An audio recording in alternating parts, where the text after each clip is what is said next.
नमस्कार, मैं हूं आपके साथ मयंक। आज 29 तारीख है। देखिए, इस वक्त की बहुत बड़ी खबर। एक तरफ ट्रंप और नेतन्याहू मुलाकात कर रहे थे, उसी दौरान सऊदी अरेबिया पर एक बार फिर ड्रोन से हमले हुए हैं और इसी दौरान जॉर्डन के ऊपर मिसाइल से हमले हुए हैं। जिसके बाद अमेरिका का ये कहना है कि ये हमले ईरान की तरफ से किए गए, ऐसा दावा अमेरिका कर रहा है। सऊदी का कहना ऐसा है कि ये इराक में जो ईरान से समर्थित ऑर्गेनाइजेशन है उनकी तरफ से ये हमले किए गए। और इन हमलों के बाद एक बार फिर अमेरिका और सऊदी ने मिलकर ऑपरेशन शुरू कर दिया है और इराक में उन ऑर्गेनाइजेशंस पर हमला किया है जिनके ऊपर ड्रोन लॉन्च करने के आरोप सऊदी ने लगाए हैं। यानी पहली बार इस जंग में सऊदी और अमेरिका की सेनाओं ने मिलकर हमले शुरू कर दिए हैं। पिछले 12 घंटे के अंदर ईरान, अमेरिका, इजराइल से जुड़े सारे अपडेट्स मैं आपको बताऊंगा, लेकिन मैं सीधा मुद्दे पर आना चाहता हूं। ट्रंप और नेतन्याहू का अगला षड्यंत्र क्या है? देखिए, इस बात की चर्चा है पूरी दुनिया में। ट्रंप और नेतन्याहू की मुलाकात को लेकर तमाम खबरें छप रही हैं, लेकिन कुछ चीजें ऐसी सामने आई हैं जो इस ओर इशारा कर रही हैं कि एक बड़े हमले की तैयारी हो रही है ईरान के ऊपर। और ये जो बातचीत वाला नया शिगुफा बीच में आया है, ये अमेरिका सिर्फ टाइम बाय करने की कोशिश कर रहा है। उसकी वजह है ईरान ने जो स्ट्राइक्स की जॉर्डन में, जो स्ट्राइक्स की कुवैत में, बहरीन में। इन हमलों की वजह से अमेरिका के डिफेंस सिस्टम को बड़ा नुकसान पहुंचा। पेट्रियट थाट तबाह हो गए, कई सारे सैनिक मारे गए और जितने बेसिस थे वो सब के सब तबाह हो गए। इन हालात में अमेरिका को टाइम चाहिए ईरान पर अगला हमला करने के लिए, और इसकी स्ट्रेटेजी क्या होगी इसे बनाने के लिए। इसीलिए यह टाइम लिया जा रहा है। दुनिया के तमाम विशेषज्ञ अब यही बात कह रहे हैं। और देखिए, कुछ खबरें ऐसी हैं जो इस ओर इशारा कर रही हैं कि बस कुछ वक्त की बात है और बड़ी स्ट्राइक हो सकती है ईरान के ऊपर। ईरान की क्या तैयारी है वो भी बताएंगे, लेकिन देखिए, एक रिपोर्ट आई है। उस रिपोर्ट के मुताबिक इजराइल के अलग अलग एयर बेसिस पर, खास तौर पर जो एयरपोर्ट्स हैं, उसमें करीब 60 से 70 रिफ्यूलिंग जेट्स अमेरिका के पहुंच चुके हैं। आप समझ रहे हैं? जो अरब देशों में रिफ्यूलिंग जेट्स थे अमेरिका के, वो सब के सब इजराइल भेज दिए गए हैं क्योंकि वहां सुरक्षित रहे। बात नंबर एक। बात नंबर दो, इनके नंबर्स भी सामने हैं जो इस ओर इशारा कर रहे हैं। इनका इजराइल में मौजूद होना इस बात का इशारा कर रहा है कि अगली स्ट्राइक इजराइल की तरफ से पहले हो सकती है और अमेरिका उसको बैक कर सकता है। देखिए, जो बेन गुरियन एयरपोर्ट है, इसमें बताया जा रहा है कि करीब 25 से 30 रिफ्यूलिंग जेट्स पहुंच चुके हैं। बेन गुरियन एयरपोर्ट पर तैयार खड़े हैं। ओवाडा में 12 से लेकर 20 रिफ्यूलिंग जेट्स जो हैं वो वहां पर मौजूद हैं। रेमोन में करीब 20 रिफ्यूलिंग जेट्स हैं वो मौजूद है। यानी इस तरह से आप हिसाब लगाएं अगर, तो करीब 60 से 70 अमेरिका के रिफ्यूलिंग जेट्स रेडी मोड में हैं इजराइल के अलग अलग एयरपोर्ट पर। ये बातचीत करने का ये तरीका है कि आप जो है, आपने पूरी तरह से बैक कर दिया है। खबरें ये भी हैं कि जो डिफेंस मिसाइल्स हैं वो भी तेजी से इजराइल पहुंचाई जा रही हैं।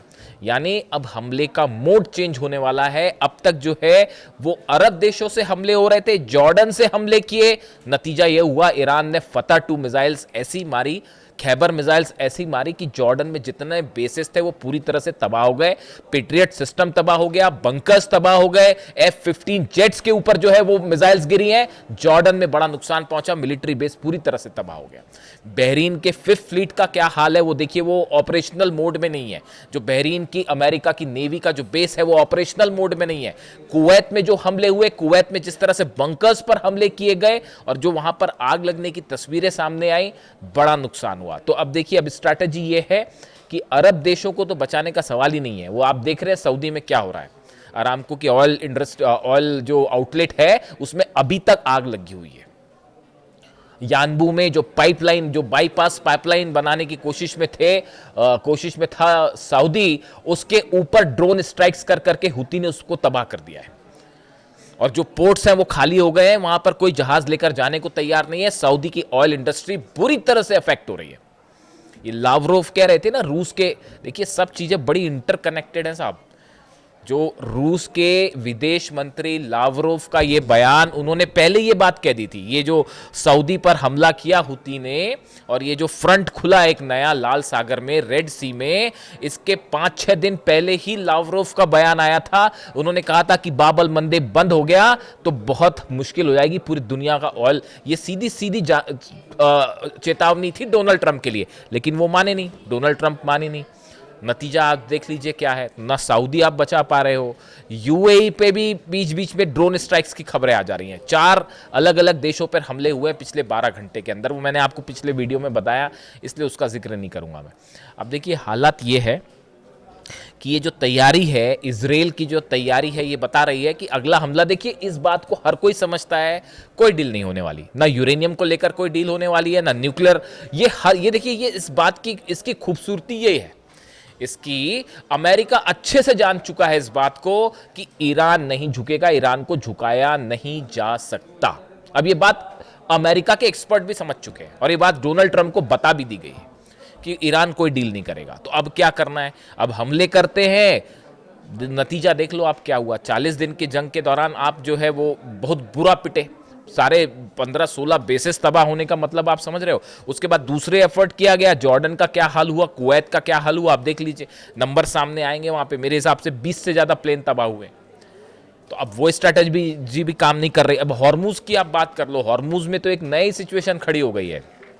हॉर्मुज में अमेरिका ने अरब सागर के आसपास से हॉर्मुज को ब्लॉक कर दिया है, यानी वो तो ब्लॉक करके तो ईरान खड़ा हुआ है, लेकिन इन्होंने अरब सागर के आसपास अरेबियन सी में अपने जो इनके वॉरशिप्स हैं वो खड़े कर दिए हैं और ईरान के जहाज़ों को आने ले जाने में जो है वो मुश्किल पैदा कर रहे हैं, उनकी चेकिंग कर रहे हैं। इस तरह की खबरें आई।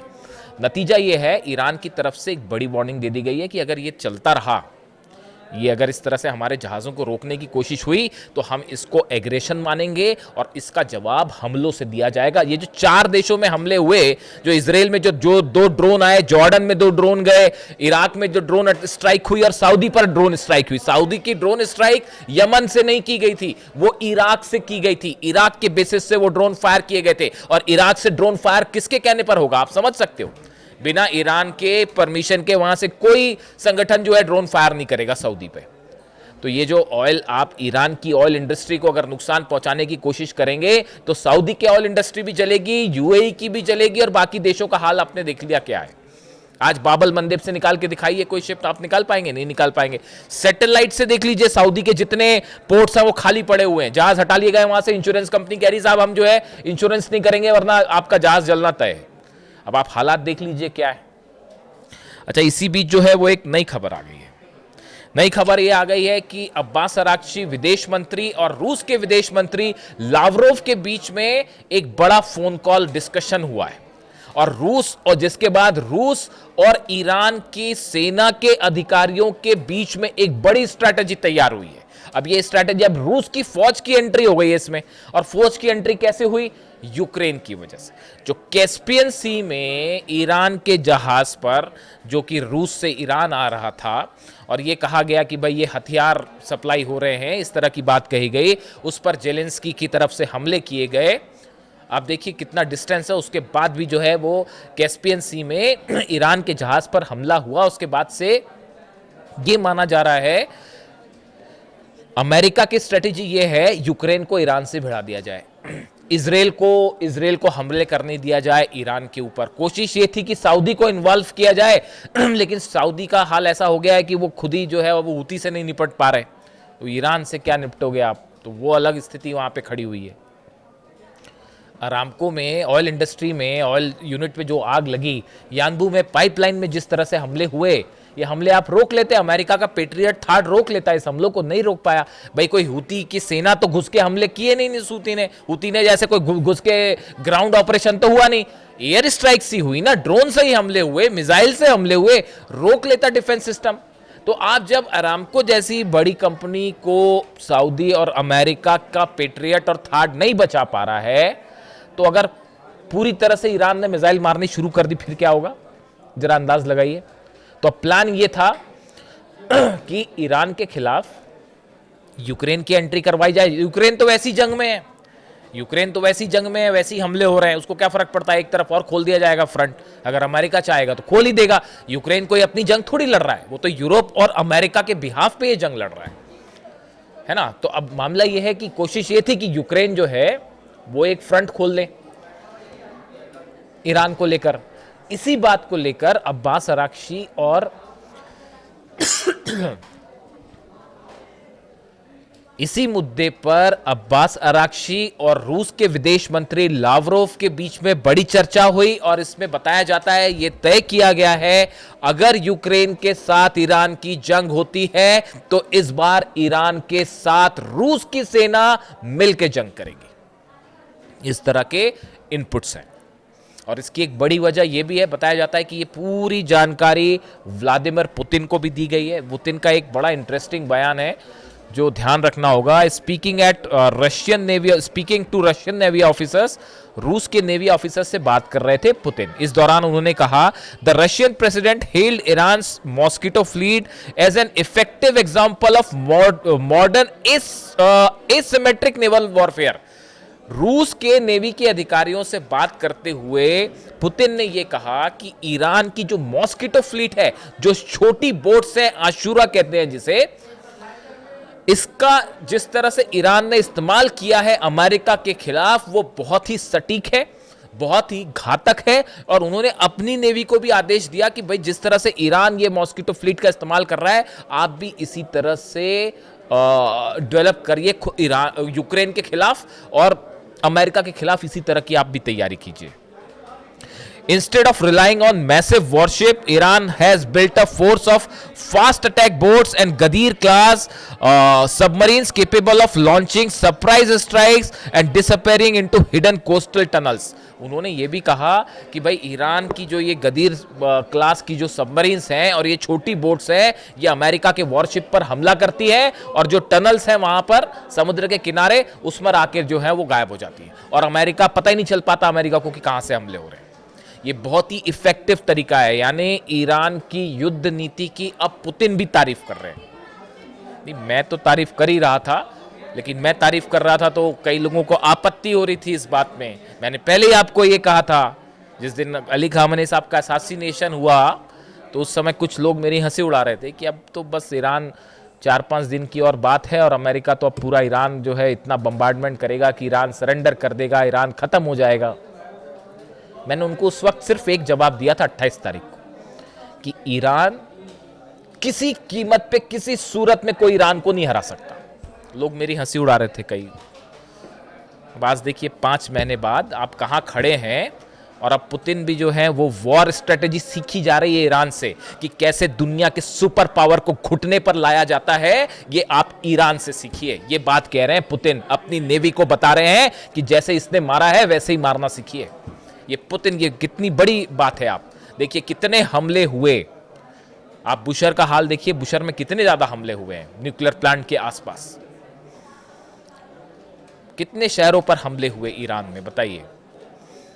जब अगर उनके सेंटकॉम के चीफ जो है ब्रैड कूपर, वो खुद कह रहे हैं कि हमने बस अब बहुत बम्बार्डमेंट कर दिया, अब और बम्बार्डमेंट करने का फायदा नहीं है। यानी ईरान, अमेरिका की जो एयर फोर्स है उसने भी हाथ जोड़ लिए कि बस अब हम और हमले नहीं कर सकते साहब।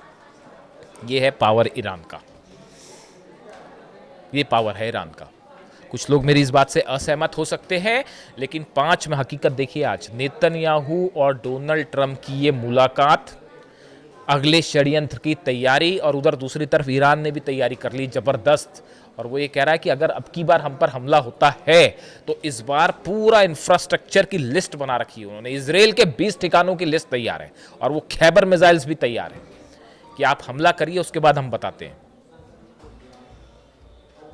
मैंने एक वीडियो में जिक्र किया इस बात का, वो जो इराक में हमला हुआ, परसों रात को ये हमला हुआ, इरबिल में जो अटैक हुए, ड्रोन स्ट्राइक हुई, उसमें एक ड्रोन मोसाद के एक सीक्रेट अड्डे पर गिरा है साहब। वहां पे मोसाद के कई सीक्रेट लोकेशंस हैं, इराक में भी है। तो एक लोकेशन मोसाद की, इजराइल की खुफिया एजेंसी बताया जाता है, उसका एक सीक्रेट अड्डा था, लोकेशन थी, उसके ऊपर भी एक मिसाइल गिरी है या ड्रोन स्ट्राइक हुई है। तो जंग जो है वो इस हालात में है। और इस बीच देखिए अब सूरत ये है कि डोनाल्ड ट्रंप नेतन्याहू की मुलाकात के बाद अब ऐसा बताया जा रहा है, जो डिफेंस सर्कल में जिस तरह की चर्चा है, कि अब की बार वॉर को लीड करेगा इजराइल और बैकफुट पे रहेगा अमेरिका और पीछे से मदद करेगा ताकि अरब देशों पर हमला ना हो। अब ये भी गजब कल्पना है। ईरान क्यों नहीं हमला करेगा अरब देशों पे? ईरान ने पहले ये कह रखा है कि आप कहीं से भी हमला हो, हमारे लोकेशन सब हमारा, आप जो है एक्सपेक्ट नहीं कर सकते कि अब यहीं हमला होगा, वहाँ हमला होगा। वो कहीं भी हमला हो सकता है।